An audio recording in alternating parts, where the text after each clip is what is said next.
जय बाबा। ओम बापू नंदा चोर वालिया आपकी सदा ही जय हो। सदा ही जय, जय सदा ही जय माता दी श्यामला वाली माता आपकी सदा ही जय हो। जय हो जी, जय।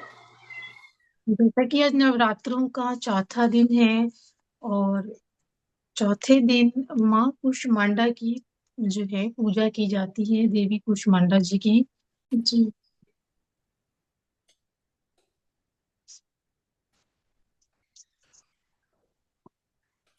जय माता दी। जय बापू जी। जय मंगला वाली माता आपकी सदा ही जय हो। नवरात्रों के जो है शुभ अवसर पे चौथे दिन की माँ कुष्मांडा की कथा जो है हम्म। श्रवण की जाती है। तो जैसा कि श्री दुर्गा सप्तशती के अध्यायों की कथा प्रथम दिवस से पढ़ रही हैं, तो आज चौथे दिन की कथा है। चौथा अध्याय माँ का। हाँ तीसरे जी। अध्याय में महिषासुर का वध किया था माँ भगवती ने। और जब महिषासुर का वध हुआ तो सारे देवी देवता बड़े प्रसन्न हुए कि भाई इतना बड़ा राक्षस था, उसने सबको इतना परेशान किया हुआ था। तो अब इंद्र और सारे जो देवी देवता हैं वो भगवान विष्णु के पास आए हैं और उनको भी सब बता रहे हैं कि कैसे कैसे ये युद्ध हुआ। और माँ देवी की जो है स्तुति कर रही है और उनकी प्रशंसा कर रही हैं। स्तुति का अर्थ ही है प्रशंसा करना उनकी, कि आज वो बड़े खुश हैं देवता कि उनकी इच्छा पूरी हो गई और इतना बड़ा राक्षस जो है वो मारा गया। तो कथा प्रारंभ होती है। सिद्धि की इच्छा रखने वाले पुरुष जिनकी सेवा करते हैं, देवता जिनको सब ओर से घेरे रहते हैं, उन जया नाम वाली दुर्गा देवी का हम ध्यान करते हैं। और उनके श्री अंगों की आभा काले बादलों के समान है और वो श्याम अपने कटाक्षों से शत्रु के समूह को भय प्रदान करती है। उनके मस्तक पर चंद्रमा की रेखा शोभा पाती है और अपने हाथों में शुद्ध चुक कृपाण त्रिशूल और चक्र धारण करती है। ऐसी माँ दुर्गा देवी को प्रणाम है, प्रणाम है। अब ये जो सारी कथा चल रही है, ये मेधा मुनि सुना रहे हैं राजा सूरत को और उस वैश्य समाधि को, जो अपने घर वालों से बहुत परेशान होके और धक्के खा के जो है मेधा मुनि के आश्रम में पहुंच गए थे। तो अब ऋषि कहते हैं कि इतना पराक्रमी महिषासुर और जब उसकी सारी सेना माँ के हाथों से मारी गई, तो जो इंद्र आदि हैं वो सब देवता प्रणाम करने के लिए जो है आते हैं। वो अपने गर्दने झुकाए हुए हैं, अपने कंधे झुकाए हुए हैं और माँ भगवती दुर्गा देवी की बड़े उत्तम वचनों से अब स्तुति कर रहे हैं। और बड़े प्रसन्न हो देवता बोल रहे हैं कि संपूर्ण देवताओं की शक्ति समुदाय ही जिनका स्वरूप है, क्योंकि सारे देवताओं ने अपने तेज प्रकट किए थे माँ दुर्गा देवी के बनने के लिए। सबने अपने अस्त्र और शस्त्र प्रदान किए थे। तो अब वो स्तुति कर रहे हैं कि संपूर्ण देवताओं की शक्ति समुदाय ही जिनका स्वरूप है, तथा जिन देवी ने अपनी शक्ति से संपूर्ण जगत को व्याप्त कर रखा है, अब उस जगदम्बा को हम सब देवता और महर्षि नमस्कार करते हैं। वे हम लोगों का कल्याण करें, कल्याण करें। जिनके अनुपम प्रभाव और बल का वर्णन करने में भगवान शेषनाग, ब्रह्मा जी और महादेव जी भी सामर्थ्य नहीं रखते, वे भगवती चंडिका संपूर्ण जगत का पालन और अशुभ भय का नाश करने का विचार करें। जो पुण्यात्माओं के घरों में लक्ष्मी के रूप में, पापियों के घरों में दरिद्रता के रूप में और शुद्ध अंतःकरण वाले पुरुषों के हृदय में बुद्धि रूप में, सत्पुरुषों में श्रद्धा रूप में, कुलीन मनुष्यों में लज्जा रूप में निवास करती है, उन भगवती दुर्गा देवी को हम नमस्कार करते हैं। हे देवी, संपूर्ण विश्व का पालन कीजिए।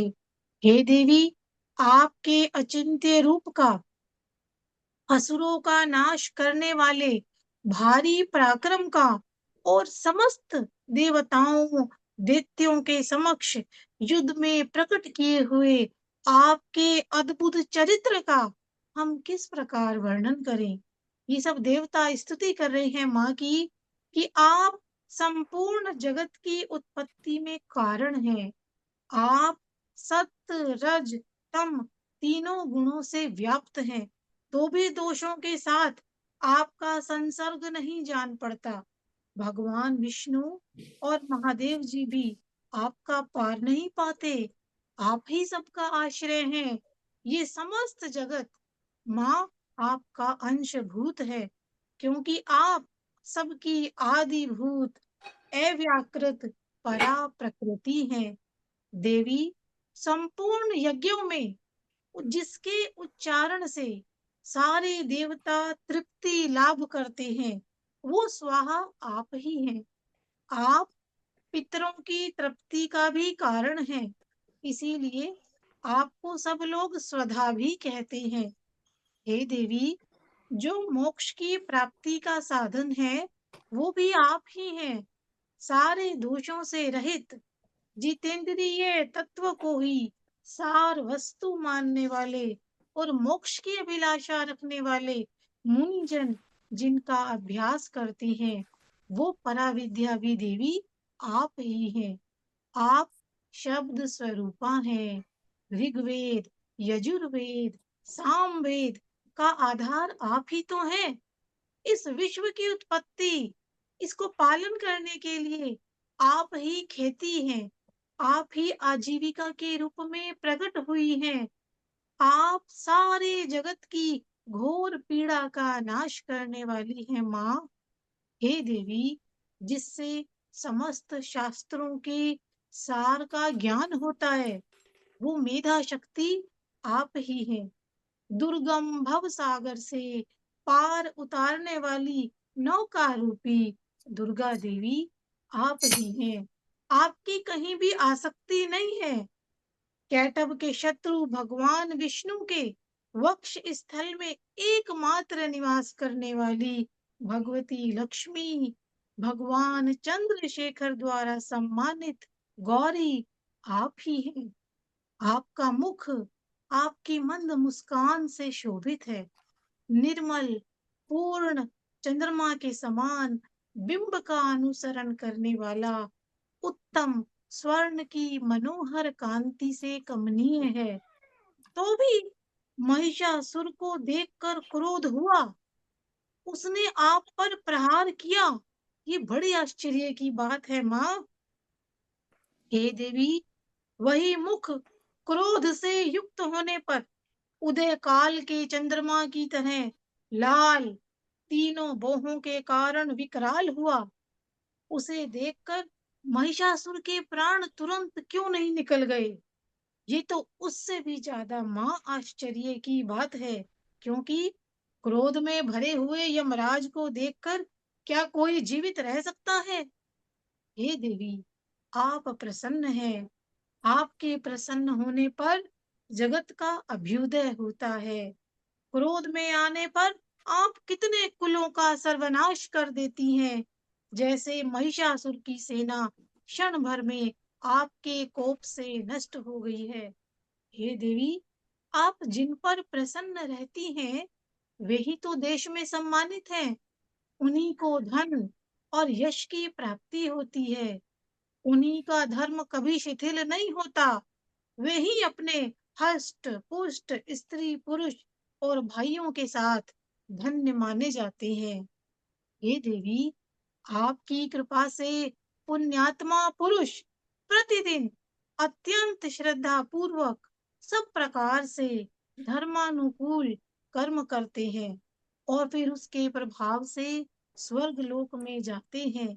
इसीलिए आप तो तीनों ही लोकों में निश्चय ही मनोवांछित फल देने वाली है माँ।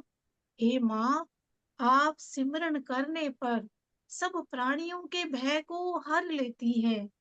परम कल्याणमयी, वृद्धि प्रदान करती है।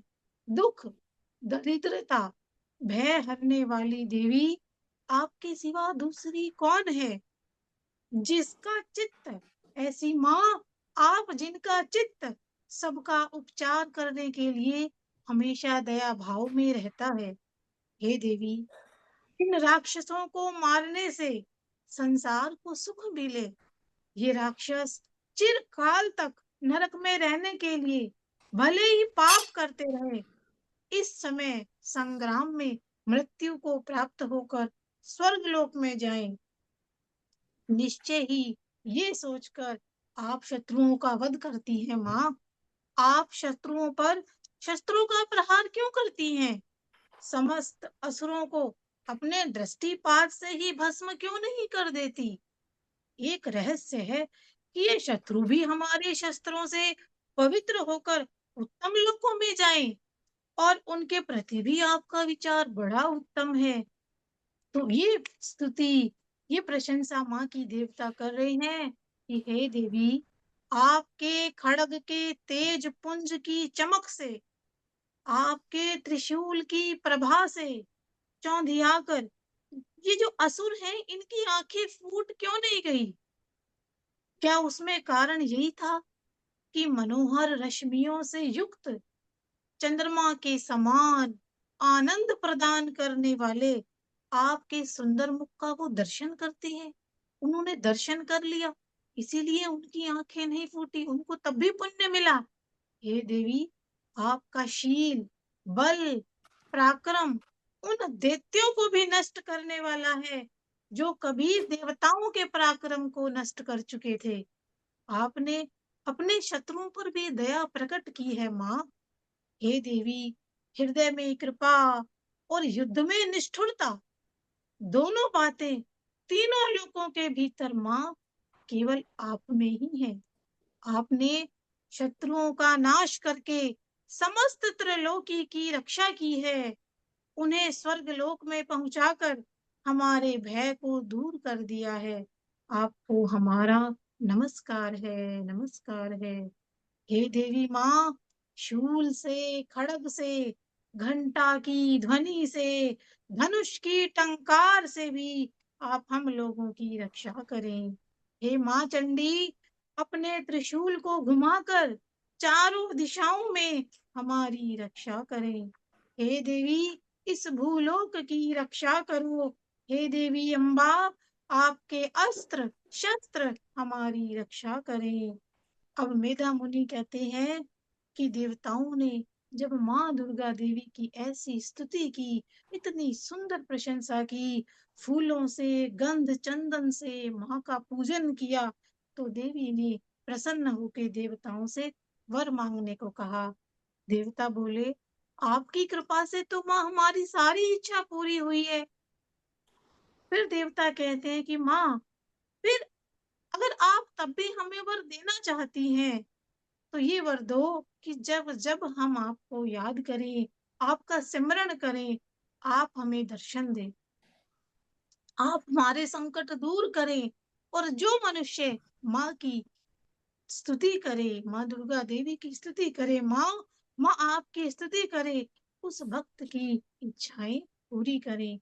तो माँ दुर्गा देवी ने देवताओं को ये वर दिया, तथास्तु कह के माँ अंतर ध्यान हो गई, और इस तरह तीनों लोकों का हित चाहने वाली देवी देवताओं के शरीर से जैसे प्रकट हुई थी, वो सब कथा सुनाई।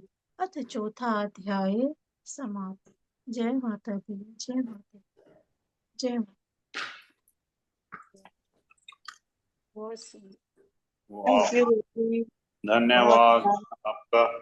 वाह वाह, बहुत सुंदर। मैया को प्रणाम। और अच्छी एक बात कही है कि माता दृष्टि से भी मार सकती थी, पर दृष्टि से नहीं मार के शस्त्रों से मारा, ताकि शस्त्रों से पवित्र होकर स्वर्गलोक को जाए। दया, माँ की दया इतनी दिखाई है। अच्छा, जय, बहुत सुंदर। वाकई भी इतना सुंदर रूप देख के फिर भी उन्होंने प्रहार किया भी है, तो बड़ी कष्ट की बात है। चलो, बहुत सुंदर। हाँ जी।